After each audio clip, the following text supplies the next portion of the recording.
प्रेम एमन बस्तु जे भगवान आराधना बस्तु तार चाইতো প্রেমের শক্তি বেশি। শিশুদের যে মা তো আমার কানেই শুনতে পাচ্ছেন না, অদ্ভুত ব্যাপার, বলে শোনা যায় না। কেননা জলের মধ্যে যদি কেউ দাঁড়িয়ে উপরে এতটা উপরে তুলে থাকে কেউ ডাকাডাকি করে শুনতে পাবে, কিন্তু জলের মধ্যে যদি ডুবে যায় তাহলে আর ডাক শোনা যায় না। তা এই জলে ডোবার তত্ত্বটা দুরকম। আমরা সংসার কামনা বাসনার জলে ডুবে আছি, তাই ভগবান আমাদের ডাকছে নিরন্তর সাধু রূপে, গুরু রূপে, বৈষ্ণব রূপে, শাস্ত্র রূপে, হরিনাম রূপে। সর্বধর্মান পরিত্যাজ্য মামেকং শরণং ব্রজ। শুনতে পাচ্ছি না কেন? কামনা বাসনার জলের মধ্যে ডুবে আছি। তো জল থেকে না উঠলে তো শোনা যাবে না।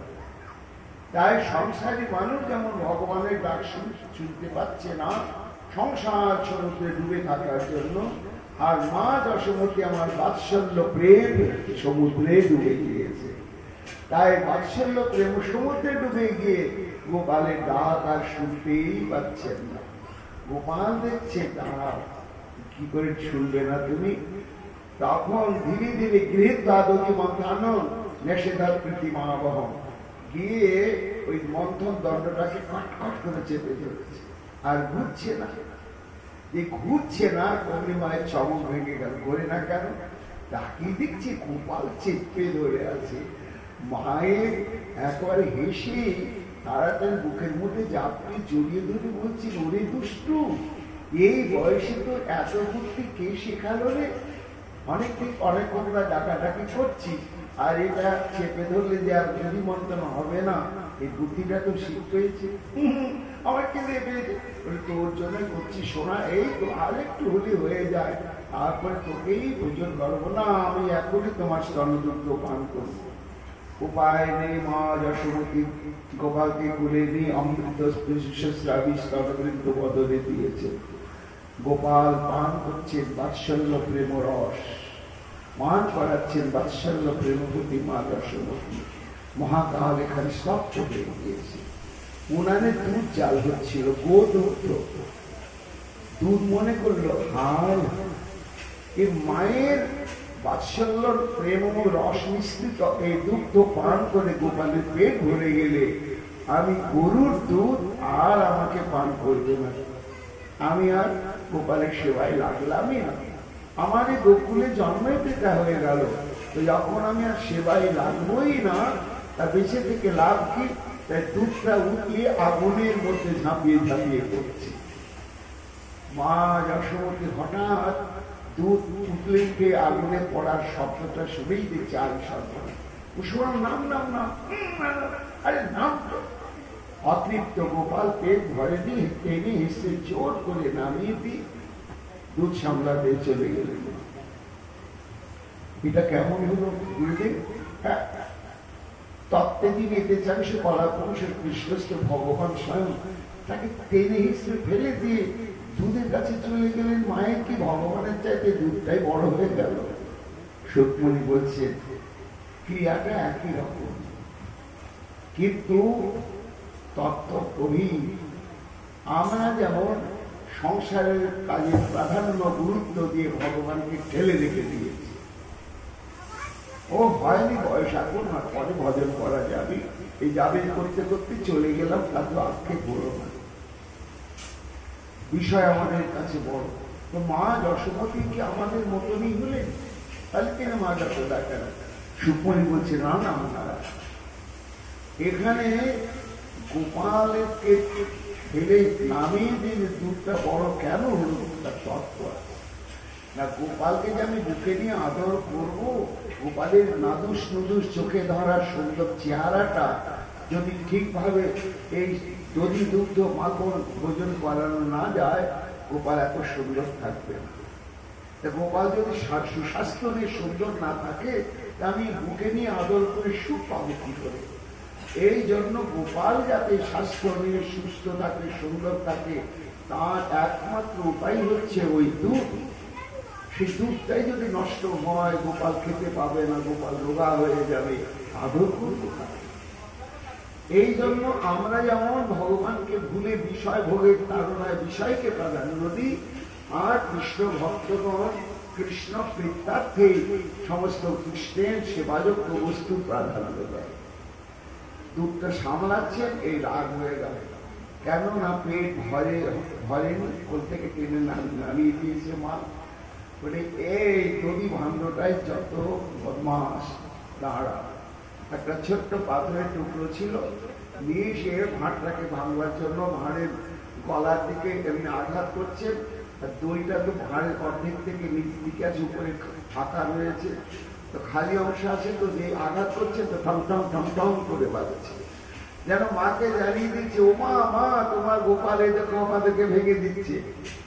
এই চমকে গিয়ে গোপাল ভাবছে, এই মা তো শুনতে পারে, একটা মাথা তোকে তো ভাঙবই, তো মাকে আবার জানাচ্ছি। এই তলার দিকে যে আঘাত করতে নিয়েছে, তো হাঁড়ি মাটির হাঁড়ি অর্ধেক থেকে নিচে তো সেই তরল দধিটা আছে, এবার সেখানে যখন আঘাত করছে, ঠং ঠং ঠং ঠং শব্দ আর হচ্ছে, যে সজল একটি আঘাত করেছে, মাখন তো উঠেই গিয়েছিল, শুধু ঘোল ছিল, বলে এই সার শূন্য ঘোল, ঠাকুর তোমার ভোগে তো লাগবো না, তোমার চরণকে অভিষেক করে দিই, একেবারে দুই চরণকে অভিষেক করে দিলে। গোপাল ভাবলে কাজটা তো ভালো হলো না, মা তো এবার এসে আমাকে উত্তম মধ্যম দেবে। গোপাল পালিয়ে, মা সামান সব সামনে এসে দেখছে গোপাল নেই, গোপাল নেই, আর বিশাল লঙ্কাময় একেবারে শুনশান, সব চলে গিয়েছে গোবর্ধন তত্ত্ব। গোপাল গোপাল গোপাল তো সারা দিচ্ছে না, চুপ করে আমাদের কোথায় আছে, আমরা কোথায় খুঁজবো? মা কেঁদে ফেলেছে, সর্বনাশ, দিকে যাই, কোথায় খুঁজি? এমন সময় কারা বলছে, মা কাঁদছো কেন, খেয়ে হারিয়ে ফেলেছো কেন, আমাদের দিকে তাকাও, আমার সন্ধান দিচ্ছি। কারা বলছে? দেখছে ওই যে ঘোল মাখা পায়ে পালিয়ে গিয়েছে তো গোপাল, তার ভিজে পায়ের ছাপগুলো সব সারি সারি পড়ে রয়েছে, সেই পদচিহ্ন গুলোই মাকে ডাকছে, বলে আমাদের দিকে দৃষ্টি দাও, গোপালকে ধরে দেবে। সেই চরম চিহ্ন অনুসন্ধান করে দেখছি সর্বনাশ, নারায়ণের ভাড়ার ঘরে ঢুকে উদুঘলকে উপর করে তার উপরে উঠে দাঁড়িয়ে শিকার থেকে সমস্ত মাখনাদি নিয়ে জানালার বাইরে সব হাজার হাজার বাঁদর গুলো এসেছে, তাদেরকে খাওয়াচ্ছে, আমাজনের নিচেও খাচ্ছে। পেছনের দরজা মা দূর থেকে দেখেই বলছে, নালিশ করতো গোপীনাথ, এখন দেখছি ঠিকই বটে, বদমাস কি করলি তুই, নারায়ণ ঠাকুরের সব জিনিসগুলো এইভাবে এটো কাটা করে তুই সব প্রকাশ করলি, না তো কাজ কেমন জব্দ করতে হয়। মা একটা লাঠি নিয়ে পা টিপে টিপে আসছে, তো গোপালের মুখ তো জানালার দিকে, আর জানালার গোপালের বাঁদর গুলো তাদের মুখ তো গোপালের দিকে, তো গোপাল তো দেখতে পাচ্ছে না মা আসছে, কিন্তু বাঁদর গুলো দেখছে যে মা একটা লাঠি নিয়ে আসছে, আর ভয় পেয়ে বাঁদর গুলো হুপ হাপ করে যে পালাতে শুরু করেছে। আর গোপাল বলছে, পালাচ্ছিস কেন, পালাচ্ছিস কেন, কে ভয় দেখাচ্ছে? নিশ্চয় কেউ আসছে বোধহয়, পেছনে তাকিয়ে দেখছে মা। ও মনে মনে বলছে, মা যতই তুমি পাটি পিটিতে ধরতে আসো, শোনো, কেউ যদি আমার দিকে শত্রু ভাবে, মিত্র ভাবে, স্বার্থ দিয়ে, নিঃস্বার্থ দিয়ে, প্রেম ভাবে, যেমন করেই হোক, আমার দিকে যখন কেউ আসতে থাকে কিনা আমার অজানা থাকে না।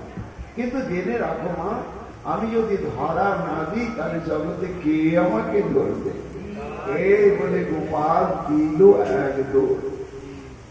সুকমণি বলছেন, মহারাজ, মা যশোদাও আজকে কোমরে আঁচলটা শক্ত করে বেঁধে নিয়ে দৌড়াতে লাগলো। মা বেটাতে দৌড়াতে, শেষে ভক্তেরই তো জয়, ভগবান করাই যায়। আনলেন মায়ের কাছে হেরে গিয়ে ধরা দিলেন। মা তখন ভাবলেন যে তোকে বেঁধে রেখে দেব, কেন এত বেলা হয়ে গেল, সকাল থেকে আমি কোনো